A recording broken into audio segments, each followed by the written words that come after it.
You're watching Sun TV, broadcasting to the world from studios in Providenciales, in the beautiful by nature Turks and Caicos Islands. Sun TV, your source for real news as it happens.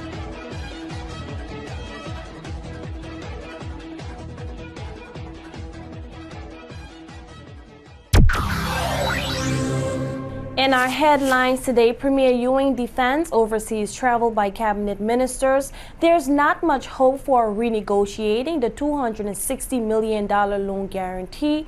UK ministers still disappointed that the TCI did not implement that. Premier comments on shortage of basic supplies in schools and government departments. The UK and TCI discuss in self-determination. I'm Tadleen Daffrelin, and thanks for watching this edition of Sun TV News. Premier Honorable Dr. Rufus Ewing has defended the overseas travel by himself and his cabinet ministers, which has been the subject of criticism from the opposition People's Democratic Movement. About 2 weeks ago, in a report card to mark the PNP government's first year in office, the opposition PDM, which is led by Honorable Charlene Cartwright Robinson, gave government a failing grade for everything except overseas travel and introducing taxes.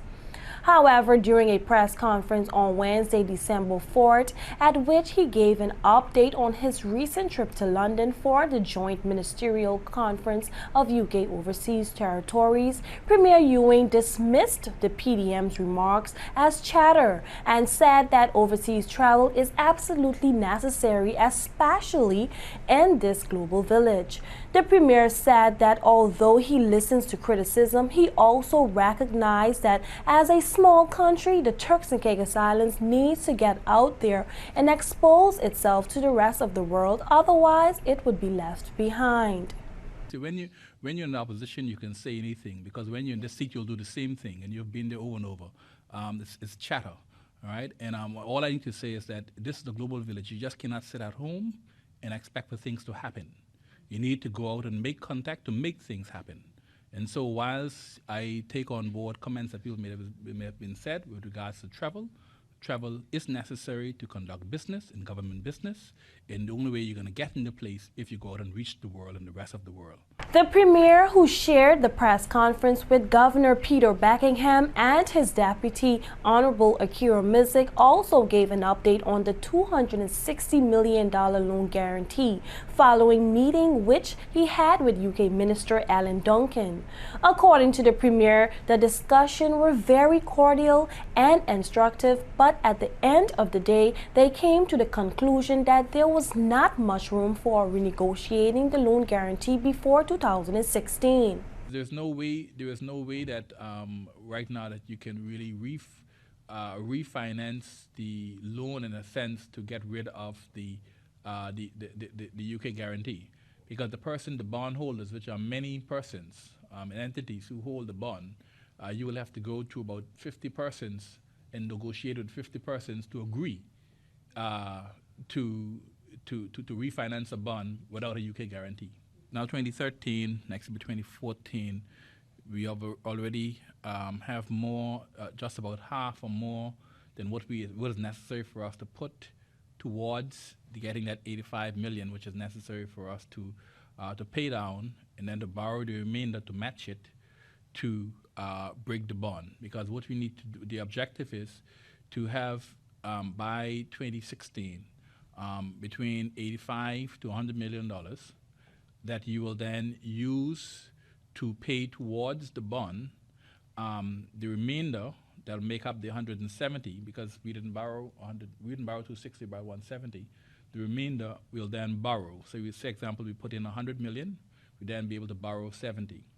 But your ability to borrow without a UK guarantee will depend on your financial performance and your various and the banks that you, or the lending institution that you borrow from, having the confidence in you to be able to lend. And so that thing about looking for lenders is meaning that you can start looking at your local banks, or other banks will be willing to lend you the additional amount that is required for you to pay off the bond, and then you will have a $70 million loan, say for instance, that you could then spread over a longer time period to payment, and without any kind of UK guarantee.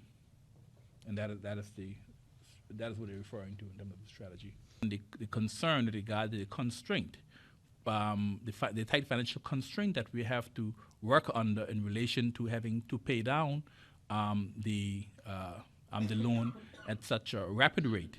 But we have come so far in 2013, 2014. It may work out for us in the long run better. If I could refinance it now or yesterday, it would have been a better option. But if you can't refinance it, then you have to find the best way to manage it and to ensure that you could pay it down and get on with your business. Premier Ewing told the press conference that if the TCI implements a more simple tax system, it will have a much better chance of getting better loan facilities going forward. And I understand his concern was that you are more likely to get someone to lend you money without a loan guarantee if they see that you have a way of paying it back that is foolproof or secure, that your taxation system that you have is simplified, and when you look at it, you will not be a government that will go broke in a second and you can't pay your bills. And I think that's what they're looking at with regards to a simplified taxation system that can give lenders confidence. And going forward, we also would like to, and I think the finance ministry is working towards this, that Turks and Caicos could actually have a credit rating by 2016. That credit rating, be it a AA or AAA rating, that we can to look at the level of confidence that that banks will have in you to pay your bills or to grow your economy. I think any taxation method, be it VAT or be it GST or General Sales and Services Tax or any other kind of taxation that has the confidence of one, is simple to collect. Two, the rate of, it's a high rate of compliance with regards to collection and persons paying, and it's simplified in terms of it is something that is easy to collect. And you have to look at those particular functions of a taxation system, and it gives you the right amount of money that you want, that you don't have to keep on going back and increasing this and increasing that.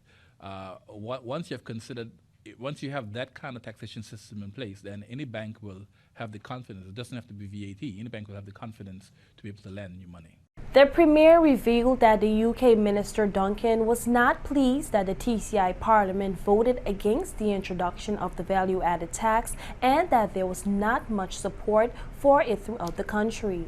He was also asked whether the TCI will be prepared to look at value-added tax again, especially in light of what the UK minister said. I understand the various taxation measures that we had to put in to try to stay afloat in the absence of VAT.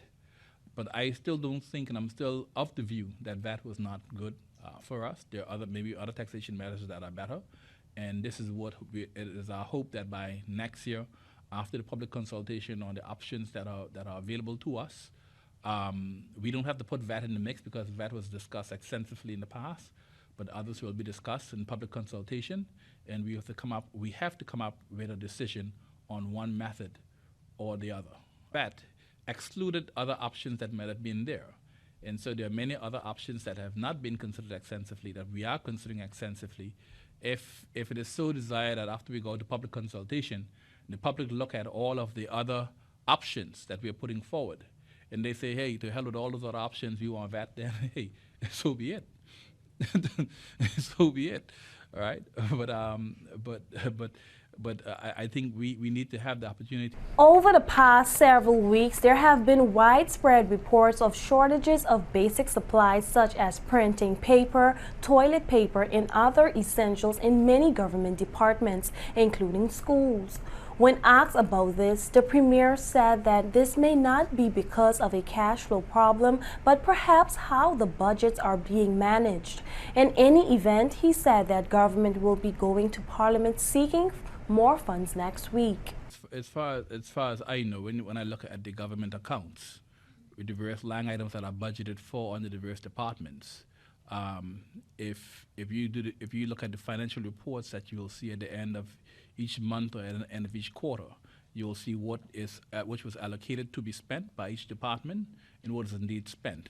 Now, if you have a situation whereby the votes have been busted and the schools have run out of supplies, yes, I can say it's a cash flow problem. But if it's an issue where where there's lots of money still that were allocated still left, and yet still there are no supplies in the schools, then it's a different issue. I can say that's a logistic problem, and we still need to look at it and to improve and to ensure that the logistics of getting supplies in the face of funding has to be addressed. And I think that may be more likely the problem than the problem of actual cash flow. We have just actually put forward a supplementary budget that we're prepared to go to the House for on the next meeting of the House on the 16th. And each department had the ability to put forward, if they find that they're running short of cash, to put forward a supplementary budget to make more funds available for those particular departments. Actually, the education department has we have had probably the most supplementary because of the need to put more kids in school come January.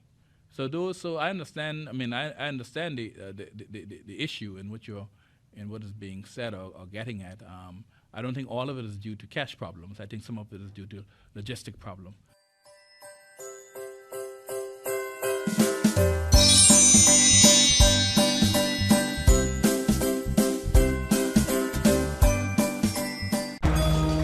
Life moves fast. It's extraordinary what you can see when you take a second look. Capture the extraordinary around you with Digicel's 4G mobile internet.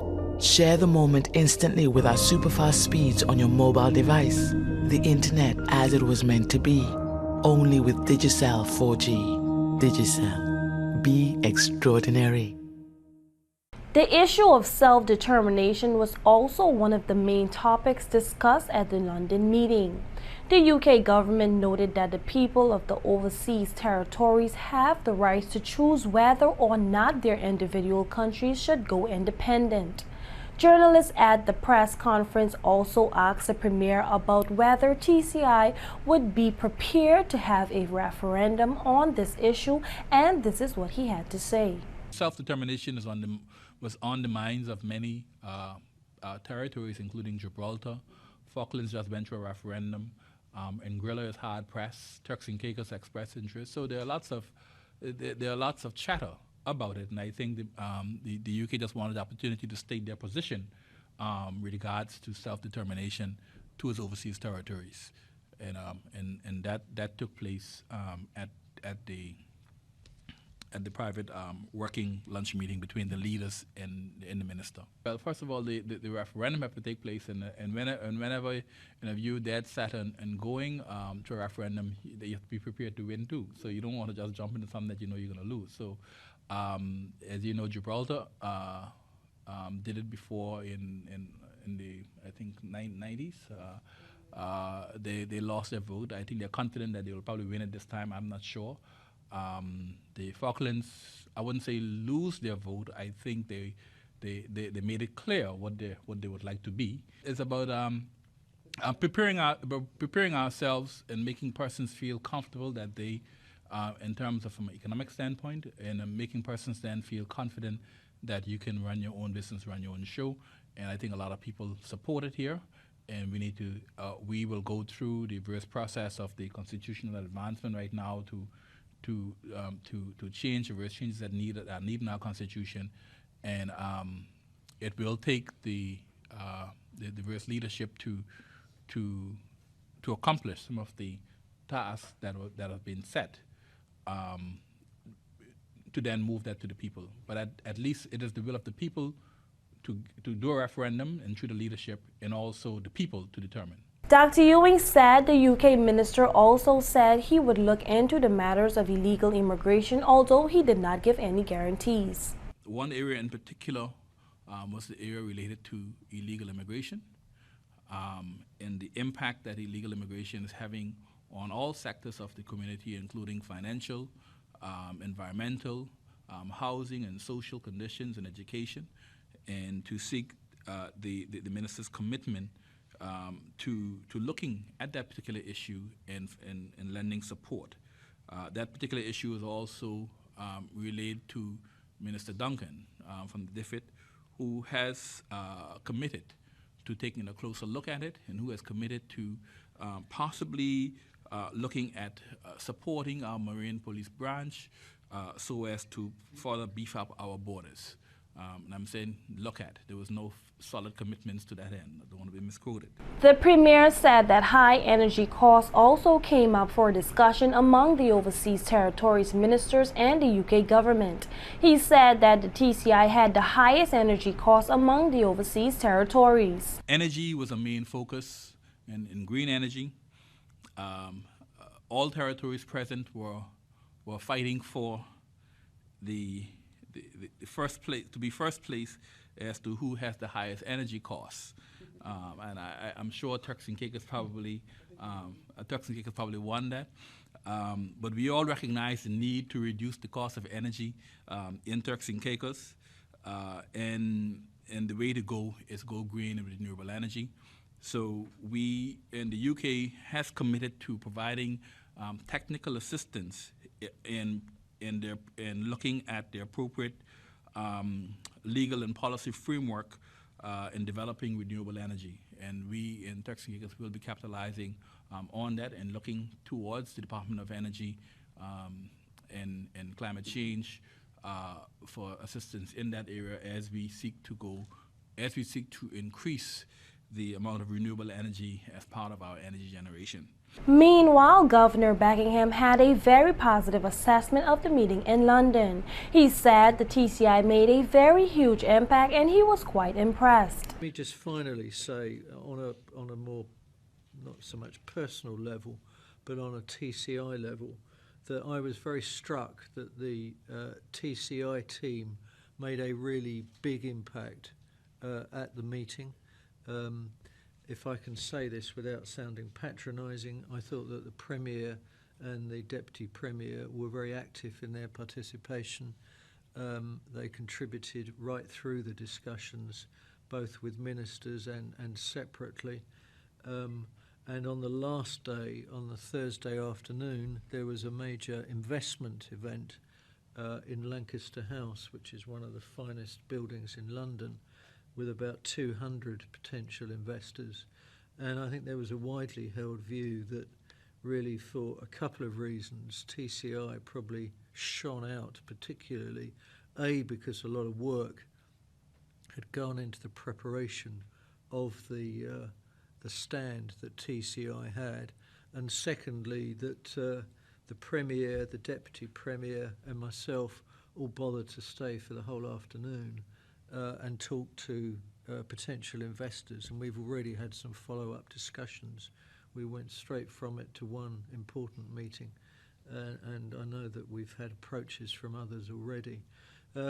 So in short, I regarded it as a highly successful meeting. There is a lot of follow-up, and I've talked already to the Premier and the Deputy Premier about that. That's going to be a trick in a way to ensure that TCI benefits from the openings which have been, I think, created by our presence at that meeting. Deputy Premier Honourable Akira Mizik also gave an extensive report on her contribution to the London meeting. She told journalists that she covered a number of different ministries and was quite satisfied with how the talks went. I covered the ministry level in which I'm responsible for education. I created food for thought with our UK counterparts, especially the FCO, in requesting a review of the system of the overseas territory citizens, which, according to the Premier of Montserrat, are British citizens living in the Caribbean, to seek access to the UK student loan system program, so that we can also look at supporting our Turks and Caicos Island students in the UK with a UK program of student loans to assist them with funding their tertiary education. We also gave the UK kudos for the introduction of their apprenticeship program, and I sought a way to secure some places within the program for, again, Turks and Caicos Islanders or British citizens living in the Turks and Caicos Islands. And basically the program is open to all persons, and we will, in the Ministry of Education, but specifically with the Ministry of Youth, who have also recently launched their first program, will advertise the resources and the programs that are offered in the United Kingdom and encourage persons to also take advantage of applying for these programs. I also held on for the Ministry of Border Control and Labor, as there was a very popular topic on the agenda dealing with the repatriation of the BOTC passports. Again, some of our Caribbean members who have the funds available to them would have preferred to introduce the system in place, which would have digitized the application program and then have the applications forwarded to the UK. The rest of us who were unable to afford that sort of investment in the system decided that the best option would be to have persons apply through our offices, and we would forward them on to the UK, because we need to ensure that there is some scope for passports for emergencies, genuine emergencies, not just late applications, but genuine health emergencies in case there is one, that we're able to facilitate our nationals in the Turks and Caicos Islands with a passport or emergency travel document. This discussion was very lengthy, as a lot of the overseas territories, again, with a focus on the Caribbean territories, as we're more closely linked, in terms of the length and delays with Her Majesty's passport offices. And the basic discussion is that we would have our own scoping area within Her Majesty's passport offices, and so there shouldn't be any undue delay on it. But the repatriation of the BOTC passports will take place within the next 9 months. Well, that's our Sun TV News Brief for today. Join us again tomorrow when we bring you real news as it happens directly to your computer, mobile device, or smartphone. If you know anyone living overseas who would like to keep up with what is happening in the Turks and Caicos Islands, get them to email us at sun@suntci.com so we can add them to our mailing list to get Sun TV News. Thanks for watching. I'm Tadleen Dafferlin.